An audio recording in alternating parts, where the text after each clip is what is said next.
وعلم آدم الأسماء كلها ثم عرضهم على الملائكة فقال أنبئوني بأسماء هؤلاء إن كنتم صادقين قالوا سبحانك لا علم لنا إلا ما علمتنا إنك أنت العليم الحكيم.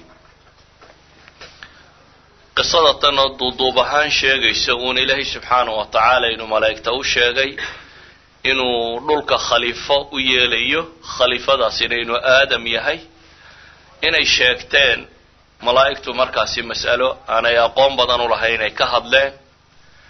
dabeetana ilaahay subxaanahu wa tacaala uu jarribay nebi aadam calayhi salaatu wassalaam.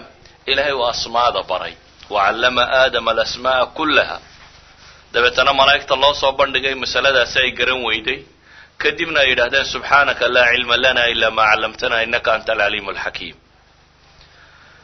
idan aqoontu guud ahaan waxaynu leenahay waa waxa aadam alla ku sharfay subxaanahu wa tacaala, waa waxa keenay aadam inuu marka mas'alada khilaafada laga warramayo inuu dheeraado darajo malaa'igta.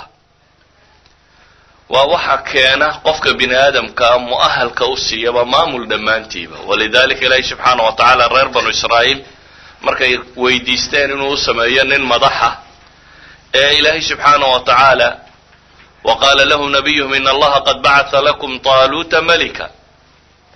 طaaluut baa boqor laydinka dhigay markii la yidhi, qaluu anaa yakunu lahu lmulku calayna wanaxnu axaqu bilmulki minhu walam yu'ta sacata min almaal.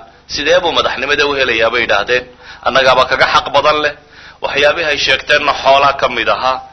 ilaahay baa wuxuu ugu jawaabay ina allaha اصطafaa calaykum wazaadahu basطaطa fi اlcilmi wاljism wallahu yu'ti mulkahu man yashaa. waa qadiyadu sheeganaya nebi yuusuf markii uu rabay in madaxda laga dhigo, qaala ijcalnii calaa khazaa'ini alardi innii xafiidun caliim.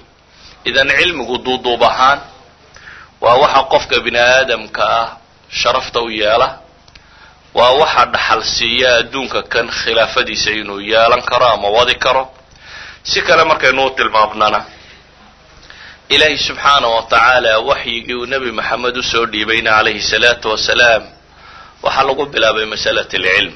iqra bismi rabbika aladii khalaq khalaqa alinsana min calaq iqra warabuka alakram aladi callama bilqalam callama alinsana ma lam yaclam.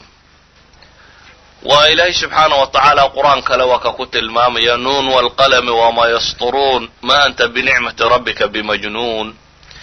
inahaasoo dhamme waa iska muqadamaad guud oo tilmaamaya aqoonta iyo mudnaanta ay islaamka dhexdiisa ku leedahay. iyo ilaahay subxaanahu wa tacaala nebiyullaahi aadam markii khilaafada loo dooranayay wixii lagu doortay inuu ahaa cilmi. nebi moxamed calayhi salaatu wasalaam risaaladiisii wixii lagu furay inuu ahaa wax akhrin iyo qalam iyo cilmi waxa ku saabsiisan. bale qur-aanka ilaahay subxaanahu wa tacaala wuxuu inoogu sheegayaa in cilmiga lagu hanan karo waxaan xooga kale lagu hanan oo dhan.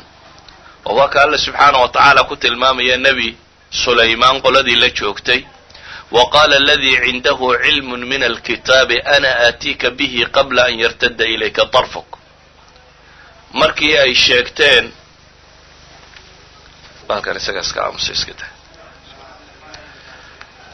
markay sheegteen cifriitun min aljinni markuu yidhi, markuu nebi sulaymaan weydiiyey yaa carshigii balqiis keenaya, waxa uu cifriitun min aljinni sheegay inta shaqada aad ku jirto inaan keenayo qabla an taquuma min maqaamik. dowradaada shaqo inta ay socoto ayaan keenayaa buu yidhi. waxaa laga keenayaa carshiga maxay? saba. waxaana la keenayaa xaggee? falastiin, bayt ulmaqdis. waa malaa inta un dayaarado hadda socdaan in leeg weeyaan, yani 3 hours or 6 hours intuu shaqada ku jiro inuu la soo boodo cifriitun min aljinni uu keeni karo. lakin ilaahay subxaanahu wa tacaala wuxuu sheegay qaala aladii cindahu cilmun min alkitaab. nin aqoon kale isagu leh oo kitaabka aqoontiisa wax laga siiyey, isagu wuxuu sheegtay ana aatiika bihi qabla an yartadda ilayka tarfuk. ana aatiika bihi wuxuu sheegtay inuu keeni doono qabla an yartadda ilayka tarfuk. ilbiriqsi in ka yar inuu ku keeni karo. kayf siday u dhacday ilaahay baa garanaya subxaanahu wa tacaala. laakiinuna aqoonta bini aadamka maanta dunida uu ku hayo waa waxaan ilaa hadda teknolojiyada bini aadamku haysta aanay gaadhin. malaha un bini aadamka in ilbiriqsi ka leeg waxa intaa socon karaa waa signalska un hadda intaynu hayno, signaladan telefoonada iyo telecommunicationka iyo waxa kan mooyi haddii carshiga oo dhan inta dib loo reform gareeyo ase signal loo send gareeyo xagga kale laga receive gareeyo dabeetana farsamadu ay xadka gaadhi doonto, laakiin hadda waxa la hayaa ma gaadhaan. waxaa meesha ka muuqata uun marka awoodda iyo xoog waxaanay qabanin inuu cilmigu qaban karo, awoodda iyo xoog waxaanay qabanin inay aqoontu qaban karto.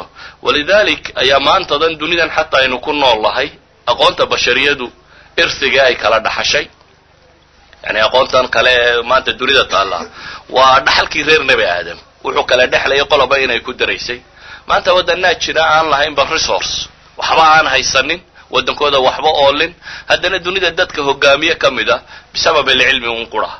jaban waa no resource country bay yidhahdaan, waa waddan aan lahaynba wax resource oo dhulkoodu waa dhul aan wax ka soo saar lahayn, laakiin aqoon baa waxay gaadhsiisay inay dhaqaalaha labaad ee duniyada ama koowaad ama meelahaasi inay hiigsadaan oo dunida hogaamiyaan. aqoon baa keentay. idan aqoontu waxay qaban kartaa yataata bilcilm aw yataata bilcilm, waxaan xoog lagu keeni karin baa aqoon iyo cilmi lagu keeni karaa.